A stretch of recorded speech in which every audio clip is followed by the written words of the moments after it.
எனக்கு சொல்லட்டா? நேற்று பேசுனதுல அவங்க எல்லாருக்கும் எங்க கோரிக்கையெல்லாம் கேட்டுக்கிட்டாங்க. அவங்க சொன்னதும் எனக்கு ஓகே ஆச்சு.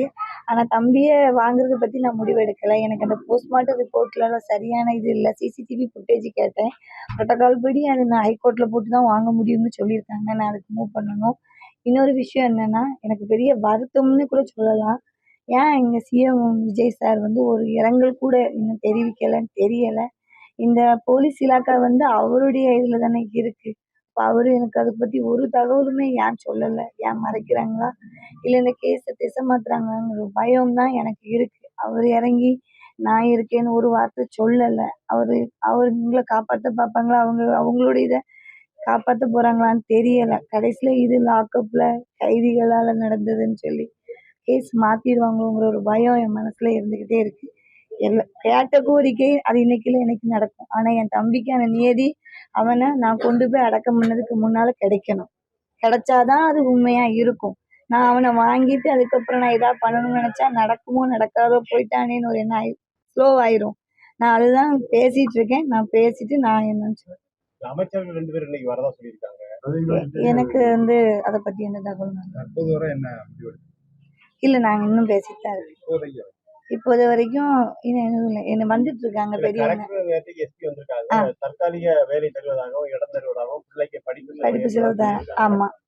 வேலை வாய்ப்பை பொறுத்த வரைக்கும் எப்படி நீங்க வந்துட்டு வேலை வாய்ப்பு முதல்வர் வந்துட்டு ஆணை பிறப்பிக்கணும்னு நினைக்கிறீங்களா?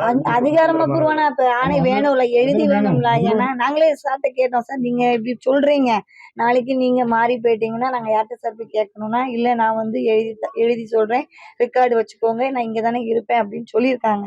ஆனாலும் சிஎம் சார்ட்ட இருந்து ஒரு அதிகாரப்பூர்வமான அங்கீகாரம் கிடைச்சிட்டுன்னா என் பிள்ளைக்கு எங்களுக்கு ஒரு நிம்மதி இருக்கும் இல்லையா? சரி இது கன்ஃபார்மா நடக்கும்.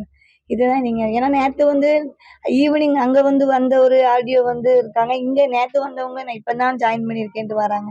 யாரை எப்ப மாத்துறாங்கன்னு தெரியல. அந்த ஒரு பயம் இருக்கு. அதுக்கான நடவடிக்கை அவங்க எடுத்துட்டு இருக்காங்க. அதாவது அவங்க நேற்றுக்கு சொன்னாங்க, உடலை பெற்றுடுங்க, நாங்க மற்ற தீர்வுகளை எல்லாம் தாரோம் சொன்னாங்க.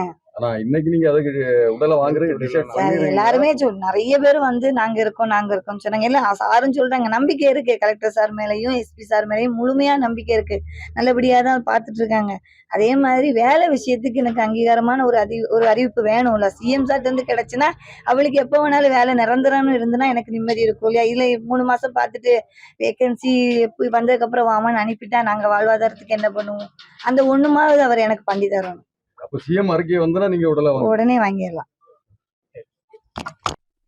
தமிழ்நாடு வணிகர் சங்கங்களின் பேரமைப்பு சார்பாக நான் பேசுறேன்.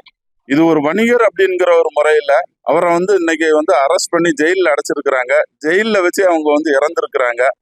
அவரை சப்போஸ் நம்ம வந்து ஜெயிலில் அடைச்சி போடல அப்படின்னா இந்த மனுஷன் வந்து இன்னைக்கு உயிரோடி அந்த குடும்பத்தோடு சேர்ந்து நல்ல முறையில இருந்திருப்பாங்க.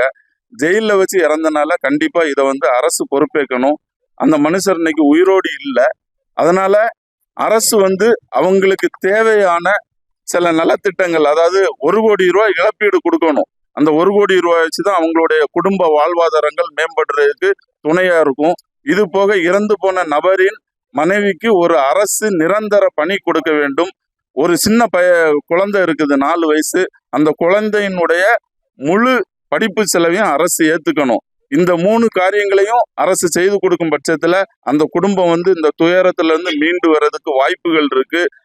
இதை வந்து அரசு முறைப்படி செயல்படுத்தவில்லை என்றால் கண்டிப்பாக நாங்க வந்து கன்னியாகுமரி மாவட்டம் முழுவதும் போராட்டம் நடத்துறதுக்கு வணிகர்கள் சார்பாக தயாரா இருக்கிறோம். இந்த போராட்டத்தில் வெற்றி கிடைக்கவில்லை என்றால் ஒரு நாள் முழுவதும் கடையடைத்து போராட்டம் நடத்த தயாராகிறோம். நான் தமிழ்நாடு வணிகர் சங்கங்களின் பேரமைப்பு கன்னியாகுமரி கிழக்கு மாவட்ட தலைவர் பாபு.